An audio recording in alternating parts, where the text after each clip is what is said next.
Welcome to World at Work TV. I'm Allison Avalos, and I'm joined today by Lynn Moffett of BMC Software and Colleen Rollins of Aon Hewitt, and we're talking about going global with the total rewards statement. I understand that there was an online U.S. total rewards statement, but there was an initiative to go more global with that. Can you talk about that? So our India population is our second largest employee population in the company. And BMC offers a lot of very robust compensation programs and benefits programs to our employees, and it's an important part of their overall total rewards package. But we wanted to make sure that our India employees also felt like they fully understood the value of all of the different parts of their compensation benefits packages that they are receiving today. So how was the U.S. version modified for this employee population? And then take me through that due diligence that you went through. So our U.S. site provided the foundation building blocks for our India site. A lot of our compensation programs are global, so a lot of the work that we did on our compensation programs in the U.S. translated over to the India site quite well, including a lot of our long-term compensation, as we use the same provider for our long-term awards in the U.S. as we do in India. And that also included the data feed coming in from that provider over into the total reward statement. So we didn't have to do any additional work there when it came to the data coming in for the site for that population. We did have to modify certain things, though. On a local basis, we use different payroll providers, and so we did have to do a separate payroll feed for the India site.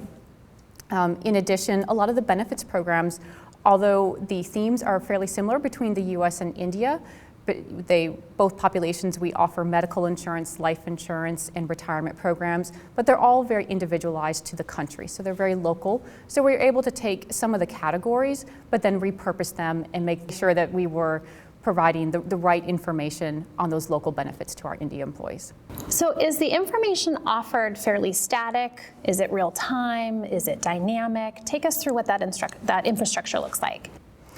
There's quite a bit of IT infrastructure to keep the reward statement ongoing, and it is refreshed on a monthly or a bi-monthly basis when it comes to the various data feeds. We have data feeds coming in from our Oracle HRIS system, as well as then from our stock administrator, and then from the payroll provider. It was really important when it came to setting up a reward statement for BMC that we have a fairly dynamic statement that is refreshed at least on a monthly basis when it comes to the employees' compensation, because we do have a lot of different programs at BMC, and we wanted our employees to make sure that they had access to the latest and greatest information on their rewards package. Okay, so take us through the types of benefits and items that an employee sees when they log in, some of those tangible and intangible benefits.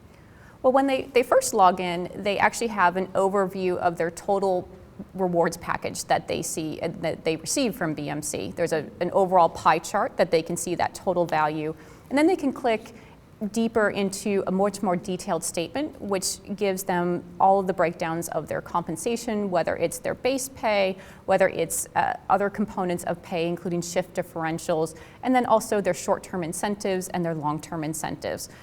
Also on that home page, they have links to other major pieces of information that we thought they would find useful, including quick links to their benefits and to their benefit plan providers. There are additional tabs that they can click on to dive deeper into their compensation, as well as an additional calculator tab where they can get some additional information on programs that are somewhat statutory based, and as well as another program that is for education assistance. And previously, they didn't have access to some of these balances before in terms of what they had built up from a rewards perspective. So this is actually the first time that they were able to see, for example, how much education assistance they had left to use in the year. So were there any unique challenges in this endeavor to bring the total reward statement online for the Indian employee population? So one of the challenges was how we were going to give them access to the site. So from the US perspective, we have a health and welfare administered site that we could add the total reward statement to and allow them to use their current password and ID to access.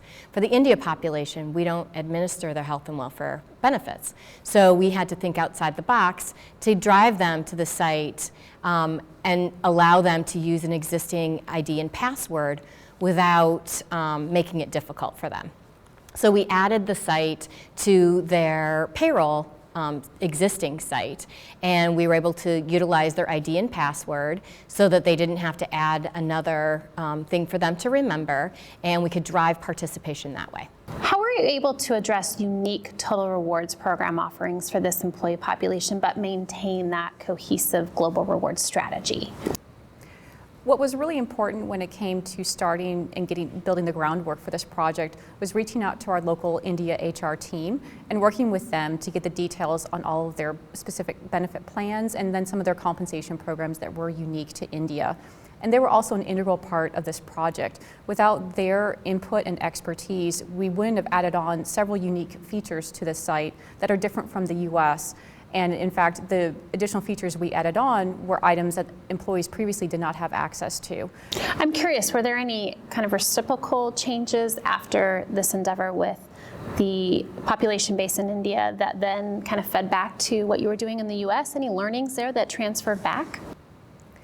I would say there weren't any immediate learnings that went back to the US statement. However, the company itself has gone through quite a few changes since in the last several years. One of the nice features about the Aon Hewitt statement is that we can refresh and change it on a monthly basis. And that has really helped us as BMC has changed as a company to continue to modify and create interest in driving both populations out to the statement.